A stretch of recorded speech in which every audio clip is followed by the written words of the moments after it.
Welcome to Music Real. It's Nicole Burton, your host, and I've got Nani from Pushworth with me.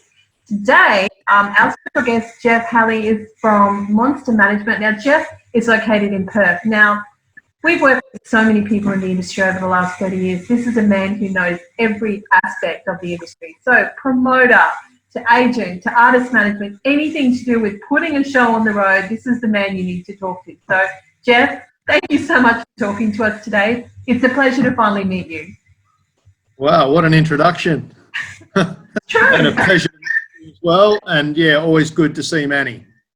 Oh, there you go. I guess, look, the first question, really, sorry, Manny, the first question really for you, Jeff, is how did you go in lockdown when it initially happened? What sort of chaos happened around you? What was your story? Yeah, well, wow. Certainly a big chaos, without a doubt. I guess, from a venue perspective, Monster Management book about 8 venues in WA, and our main ones being Amplifier in Perth, Capital in Perth, which was about to relaunch as Magnet House. We'll get to that a little bit in a minute. The Boston and the Mustang Bar in Perth, Northbridge. We booked the Civic in Inglewood, and we've got a couple of venues on the North Coast, Lookout in Scarborough and Breakwater and Hillary's, and also 2 very prominent venues in Fremantle, being the Newport and Metropolis Fremantle. Like most venue bookers, immediately they were like not happening.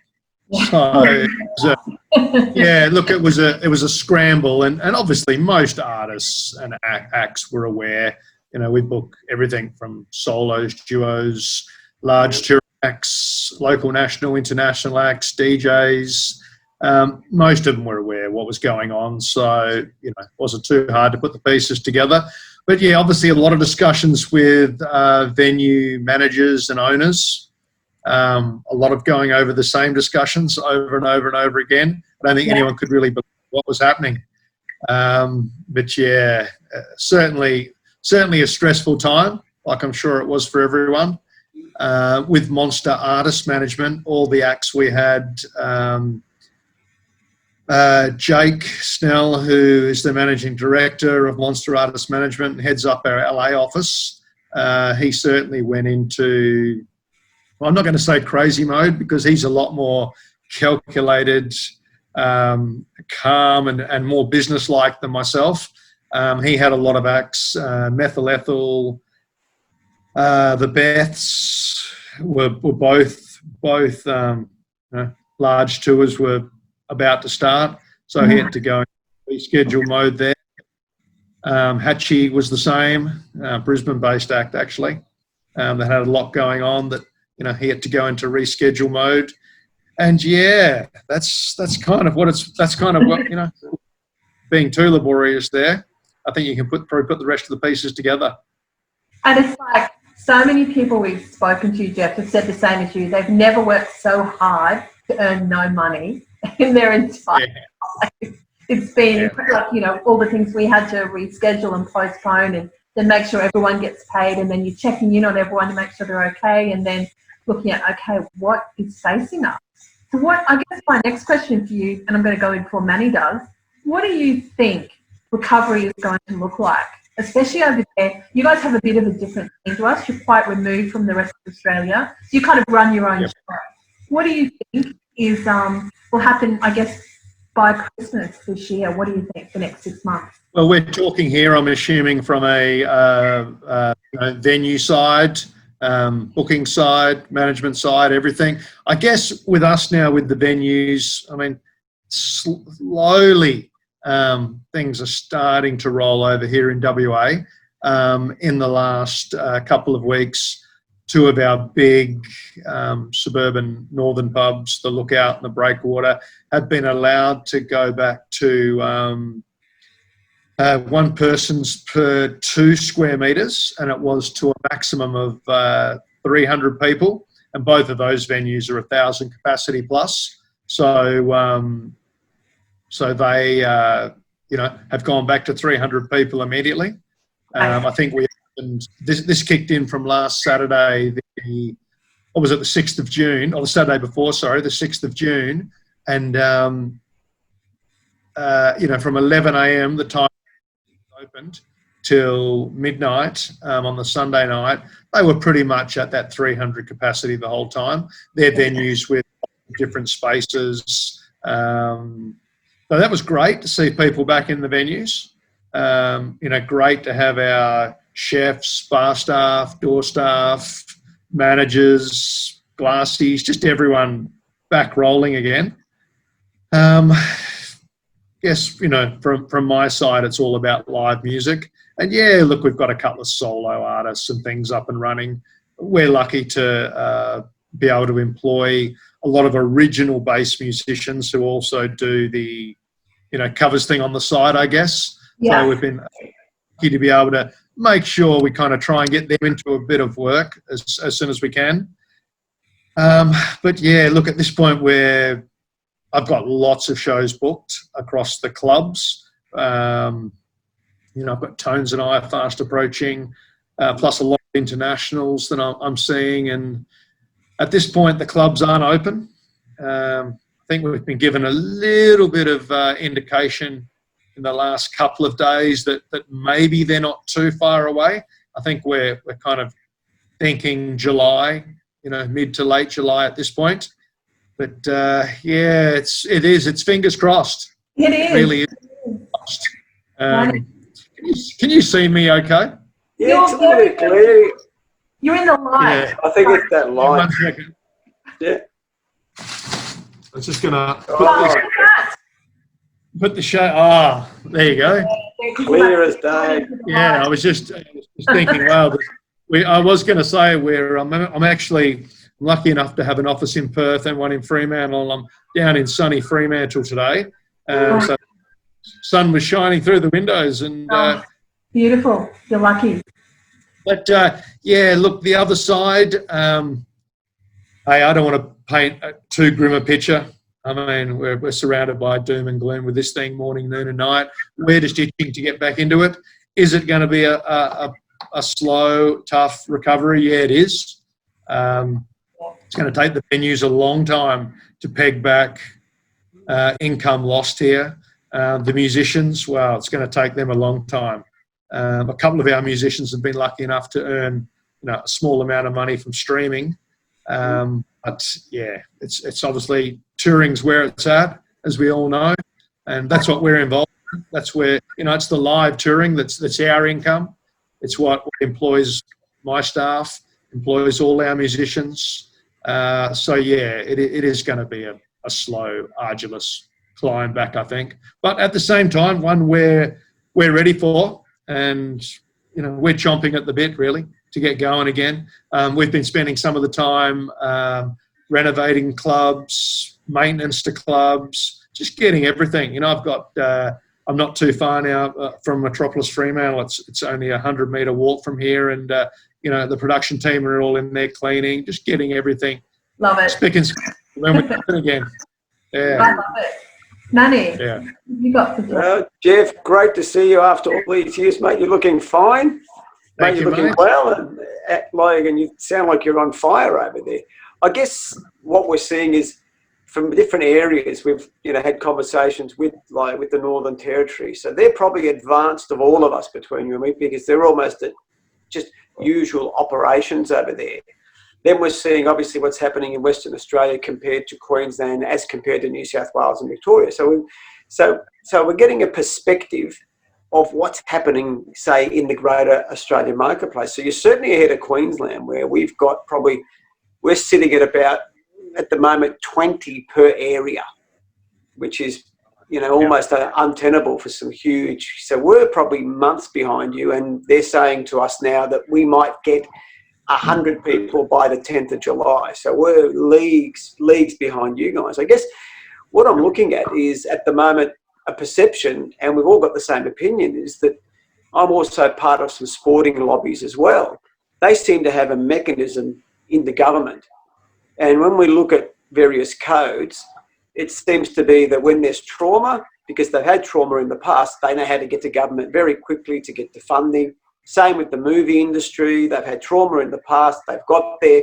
And I hate to tell you this, even the Australian taxi industry has been in trauma. They know how to go to, to the government to get a result. It seems to be, it was very interesting. So we are talking to some peak bodies who are, telling us that they've gone to government and government's saying, great, we want to support the music industry. And the reason you're lagging behind what everybody else is doing is because there's just so many peak bodies that we're dealing with, all purporting to be at the top of the that organisational change. You're going to have to give us time to assess what the industry is about, so we know who to fund and how to fund it. And I find that intriguing.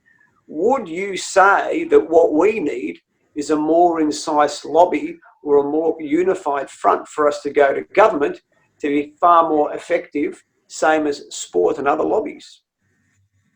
Yeah, I think you've summed that up really well. And yeah, without doubt, we probably do need that one unified music industry body that is there to lobby and I guess push the views to the forefront of the whole industry. I have seen various groups being formed here and there. Obviously, each state already has their own.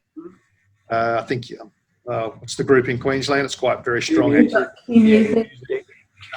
got Wham. We've got Wham in Perth. But do they represent a unified voice of the whole nation? Well, they don't, unfortunately. And then of course we've got booking agents, promoters, managers, artists, all with the right intentions. But yeah, I think you've brought up a valid point there. We're not really unified under the one group. I'm a big AFL fan, and just seeing the push that the AFL, want things to happen, they make them happen.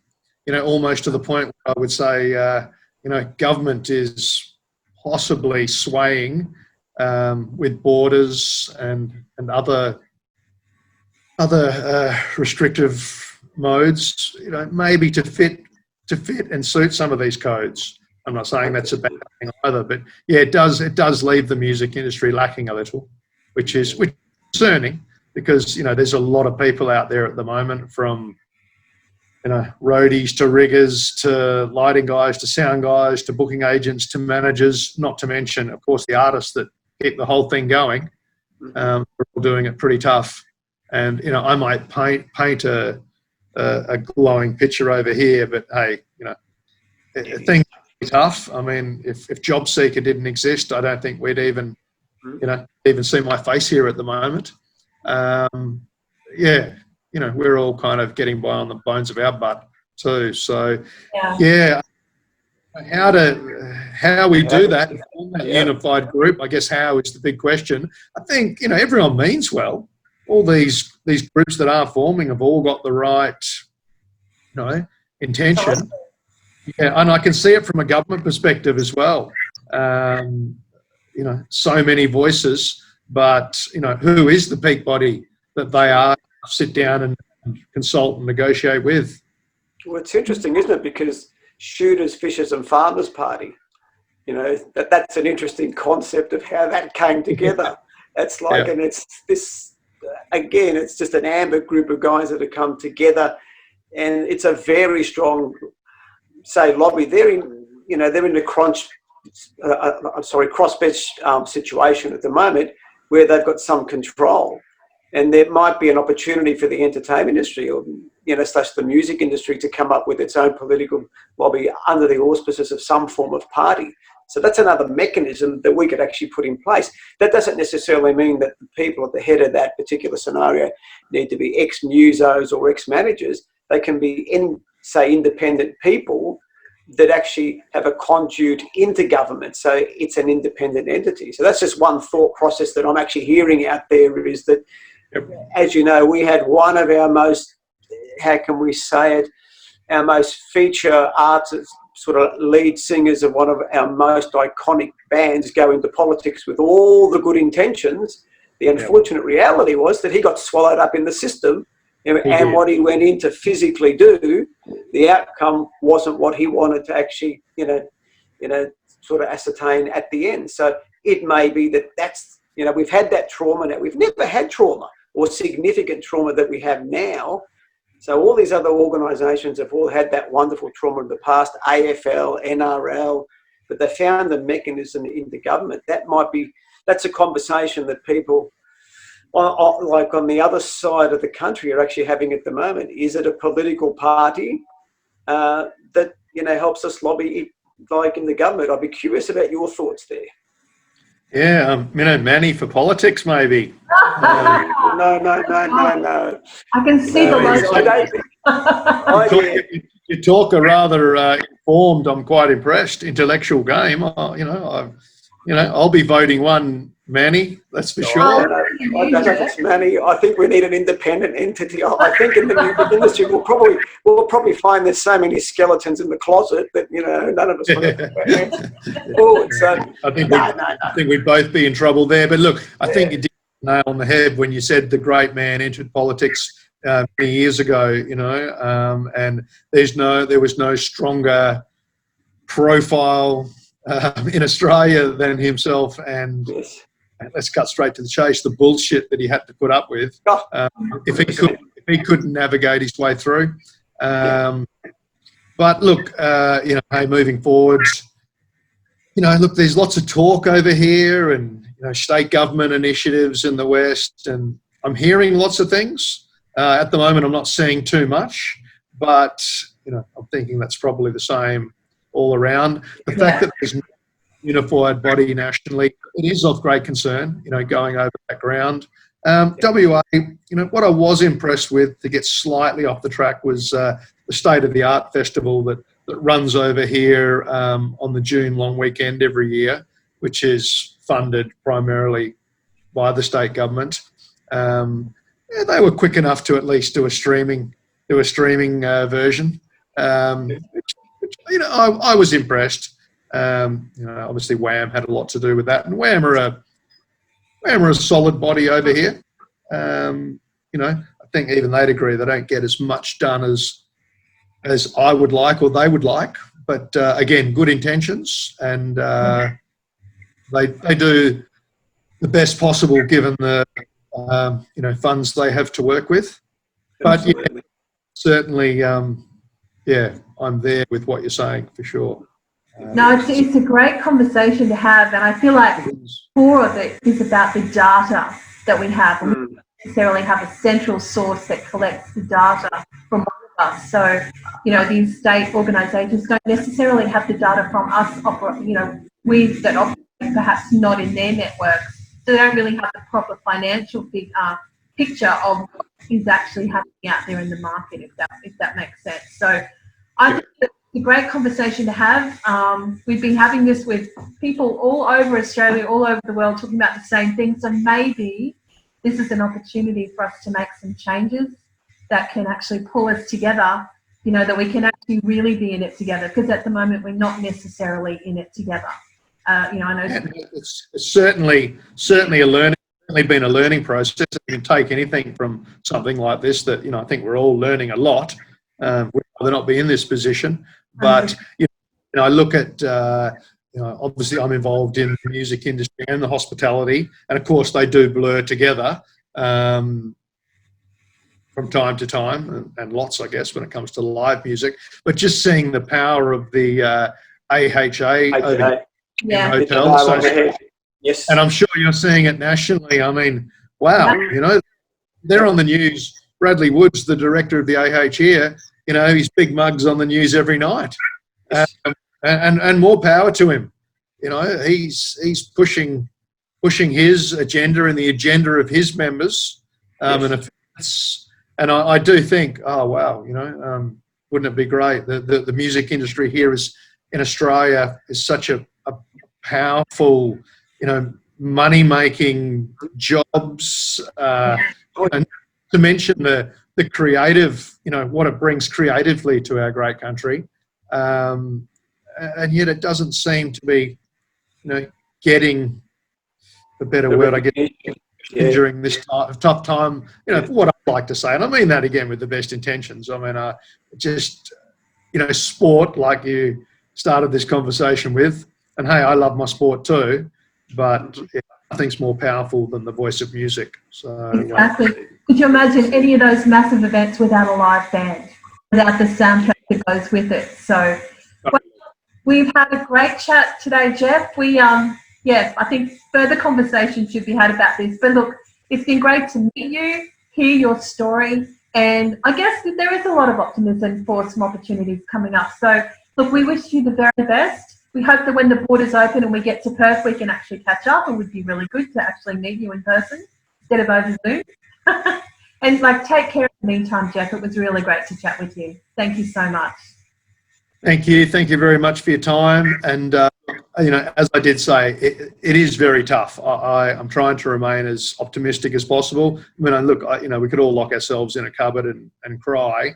But, hey, we've got to look to the future. And this thing will hopefully pass. You know, the country will get back on track. When, I'm not sure, hopefully sooner rather than later. But, you know, from our side with Monster Management, Monster Artist Management, our group of venues that we're involved with, we're just all raring to go. You know, we want to see, you know, our local acts back in playing live in the pubs and clubs. We want to see all the national crew coming back over here again because, you know, I mean, hey, our venues Amplify, Capital Metropolis, Magnet House. I mean, it's all Newport. It's all about the touring acts, local, national, and international. So, yeah, awesome. Thanks very much, and yeah, I hope to talk to you again real soon. Yeah, that'd be great. Thanks, Jeff. Cheers, Jeff. Take care, man. Guys.